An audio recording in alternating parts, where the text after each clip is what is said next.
নমস্কার বন্ধুরা, আমি অর্পিতা ভিলেজ মিল চ্যানেলে আপনাদের স্বাগত। তো বন্ধুরা, আজ আমি আপনাদের সাথে শেয়ার করব কাঁচা আমের রসগোল্লা। তো এখন তো আমের সিজন, আর এই আমের সিজনে কাঁচা আমের রসগোল্লা হবে না তা কি কখনো হয়? তো বন্ধুরা প্লিজ আজকের ভিডিওটি শুরু থেকে শেষ পর্যন্ত দেখুন, আশা করছি খুবই ভালো লাগবে।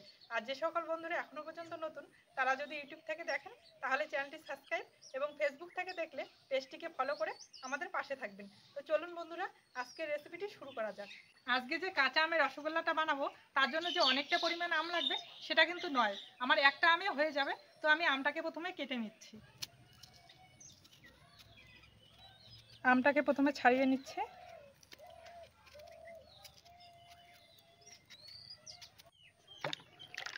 এবার এটাকে ভালো করে ধুয়ে তারপর টুকরো টুকরো করে কেটে নিচ্ছি।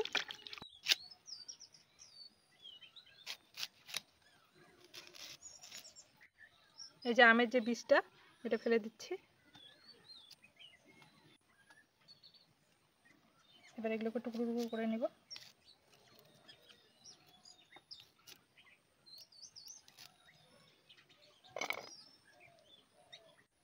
আমটা টুকরো টুকরো করে কেটে নিলাম।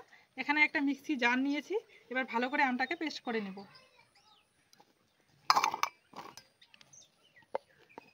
আমটাকে ভালো করে পেস্ট করে নিয়ে চলে এলাম, এবার এটাকে ছেঁকে নিব।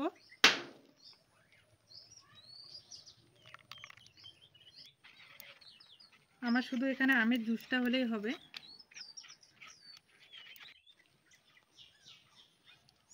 উনান ধরিয়ে কড়াই বসিয়ে দিলাম। ছানা কাটানোর জন্য আমি এখানে 1 কিলো দুধ নিয়েছি।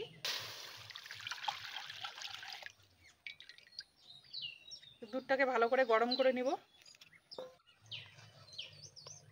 দুধটাকে ভালোভাবে গরম করে নিলাম। এখন আমি এর মধ্যে ছানা কাটানোর জন্য 2 চামচ দিয়ে দিচ্ছি আমের জুস, তাহলে ছানাটা ভালোভাবে কেটে যাবে।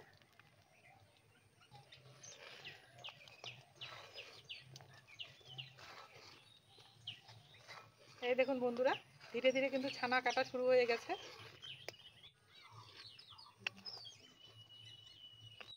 তো বন্ধুরা, এই দেখুন ছানাটা কিন্তু খুব ভালোভাবে কেটে গেছে। তো আমি এবার এটাকে নামিয়ে নিচ্ছি। এখানে একটা পাত্রের উপর একটা সুতি কাপড় নিয়েছি, এর মধ্যে ছানাটাকে ঢেলে নিচ্ছি।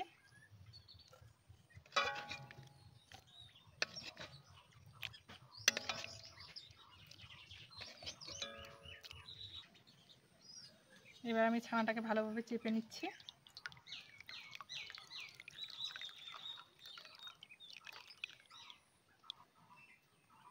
তো এটাকে আমি ভালো করে জলটা চেপে বের করে নিলাম, একটুও যাতে জল না থাকে। এবার একটা পাত্রে ঢেলে নিচ্ছি।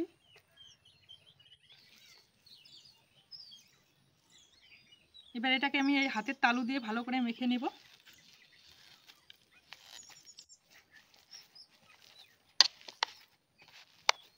এটাকে কিন্তু এভাবে ভালো করে মাখাতে হবে, তবেই কিন্তু মিষ্টিগুলো ভালো হবে, ফাটবে না। এটাকে আমি 2-3 মিনিট ভালোভাবে মেখে নিলাম। মাখানো হয়ে গেছে, এই দেখুন ঠিক এভাবে মেখে নিতে হবে।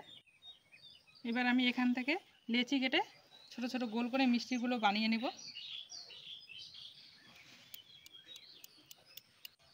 এই যে একটা মিষ্টি বানিয়ে নিলাম।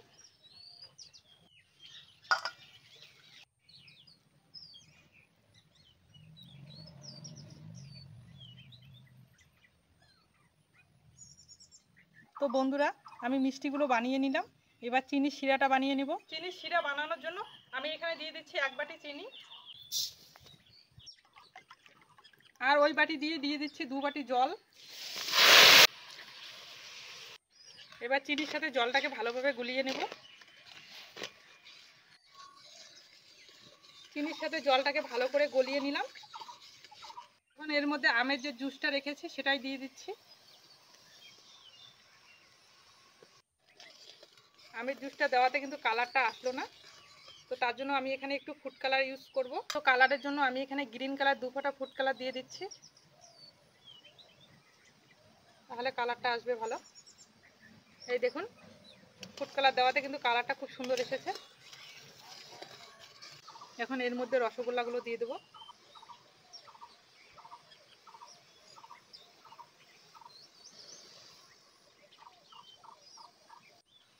এবার এটাকে আমি এভাবেই 15 মিনিট জাল করে নেব।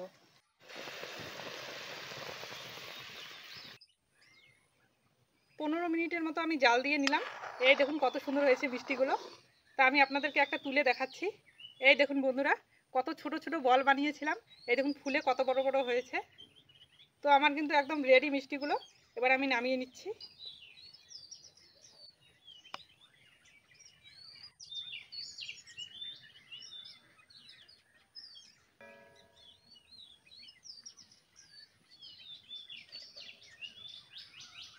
বন্ধুরা, কাঁচা আমের রসগোল্লাগুলো কত সুন্দর হয়েছে।